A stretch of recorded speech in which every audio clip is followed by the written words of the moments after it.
You think you're afraid of failing, right? I mean, we all do. But what if I told you that's not the real fear? What if the thing that's really keeping you stuck is actually success? I know it sounds a little crazy, but just think about it. Success forces you to change. It threatens that comfortable, familiar story you've been telling yourself about who you are. And that can be terrifying. And this right here, this is the absolute core of the problem. You see, your ego, that little voice in your head that defines who you are, it's not really interested in your growth. Nope, its main job is survival. It's like this overprotective bodyguard that would rather keep you locked in a familiar, comfortable prison than let you risk stepping out into the unknown. For your ego, change isn't an opportunity, it's a death sentence for the character it's worked so hard to build. So today, we're going to dismantle these comfortable lies that are holding you back. We're going to tackle 3 huge myths. First, why being the nice guy or nice gal is actually a strategic disaster. Second, why you seem to sabotage yourself the moment things start going well. And finally, why just having more willpower is some of the worst advice you could ever get, because you're literally programmed to lose that fight. All right, let's jump right into the first big myth, the prison of being nice. We're all taught that kindness is power, right? Be agreeable, be available, don't rock the boat. But what if? What if that's the very thing that's making you completely powerless? I mean, really think about it for a second. When you're always on call, always the first to text back, always the one dropping everything for everyone else, you don't earn respect. You just become predictable. And let's be honest, in the real world, when something is predictable, it gets used. You stop being a person and start being a tool. And look, this isn't some new age idea. We're talking 500 years ago. Machiavelli was basically screaming this from the rooftops. He said that a person who tries to be good all the time is just doomed to fail because, well, not everyone else is playing by those rules. This isn't about being a jerk. It's about being smart. It's about realizing that being naive and always available is basically putting up a giant sign that says, "Come manipulate me." And this is the huge disconnect, isn't it? You think you're being a great friend, a super helpful coworker, but what you're actually doing is training people to see you as a resource, a utility.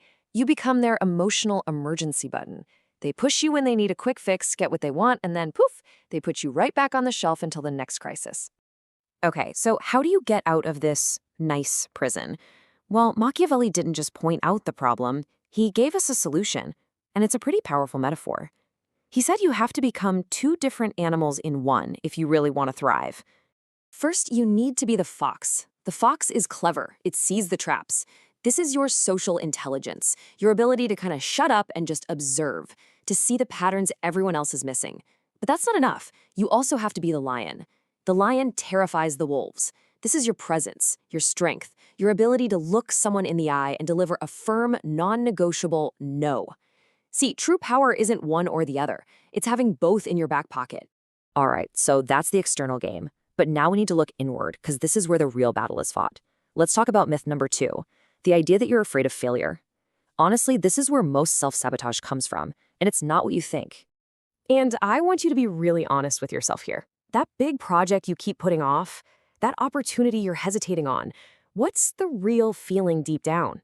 Is it really a fear of falling short, or is it something else? Because here's the twist. It's probably not failure you're afraid of. It's the success that will force you to change. Success is terrifying because it means you have to kill off the old, safe version of yourself. Think about it. If your whole identity is wrapped up in being the struggling artist or the undervalued genius, what happens when you actually succeed? That story dies, and for your ego, that feels like dying for real. The brilliant psychologist Carl Jung actually had a name for this. He called it ego inflation. It's basically when the social mask you wear, your persona, gets super glued to your real identity. At that point, you're not playing a role anymore. The role is playing you. And because success threatens to rip that mask off, your ego hits the panic button and does everything it can to keep you right where you are, in that familiar, safe zone. So, what's the way out? Jung gave us a 3-step playbook. Step 1. You gotta catch your ego in the act. Notice when you're doing something only to keep up an image or to get someone's approval. Step 2, and this one is a total game changer, create some space. Instead of thinking, I am a failure, you switch it to, I am noticing a feeling of failure in me. See the difference? You are not the feeling. And finally, step 3, you integrate. You teach your ego that it doesn't have to be a tyrant running the show. It can be a helpful ambassador, working with you. And that leads us perfectly into our final and maybe biggest myth. This is the one that heaps on so much guilt and shame. You know the feeling. You procrastinate, you scroll on your phone instead of working, and you beat yourself up thinking, ugh, I just have zero willpower. Well, what if I told you that's not the problem at all? I'm serious. Stop fighting your brain. This constant, brutal battle to force yourself to be disciplined, it's a fight you are biologically wired to lose. You're bringing motivational quotes to a gunfight against millions of years of evolution. It's not a fair fight. Here's the deal. Your brain has one job it cares about above all else, keeping you alive right now. To do that, it's hardwired to take the path of least resistance, to conserve energy and get quick, easy rewards. It's a principle called cognitive ease. Your brain could not care less about your grand 5-year plan. It only cares about what's easy and feels good in this very second. That's why mindlessly scrolling social media will almost always feel better than tackling a hard project. It's not a character flaw, it's just biology. Okay, so let's recap. Being endlessly nice is a trap. Your ego is trying to keep you stuck, and willpower is a losing battle. It sounds pretty grim, right? So what's left? The answer is simple. Stop being a soldier in a war you can't win and start being an architect. This right here is the secret that separates the pros from the amateurs. High performers don't have more willpower than you. They're not superhuman. They just have better systems. They don't fight their brain, they work with it. They design their environment so that the things they want to do are also the easiest things to do. The fancy term for this is choice architecture, and it boils down to 4 super simple rules. You want to build a good habit? 1, make it obvious. 2, make it attractive. 3, make it easy. And 4, make it satisfying. That's it. When you design your life around these 4 laws, discipline stops being a struggle. It just becomes a natural side effect of a well-designed system. And this might be the most powerful mindset shift of all. Forget about huge, life-changing goals for a minute. Instead, think of it like this. Every single action you take is a vote. Reading 1 page of a book, that's a vote for being a reader. Doing 1 push-up, that's a vote for being a healthy person. You're not just chasing a result, you are literally building a new identity, 1 tiny vote at a time. So, at the end of the day, it's all about this. Stop fighting your own nature and start working with it. Be the architect of your world. Make the good stuff easy and the bad stuff hard.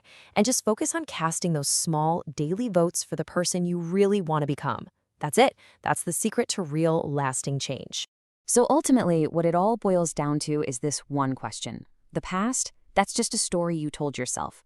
Willpower, that's a myth that keeps you feeling guilty. The only thing that's real, the only thing you actually control, are the tiny votes you cast today. The blueprint for who you become is right there in your hands. The only question left is, who will you vote to be?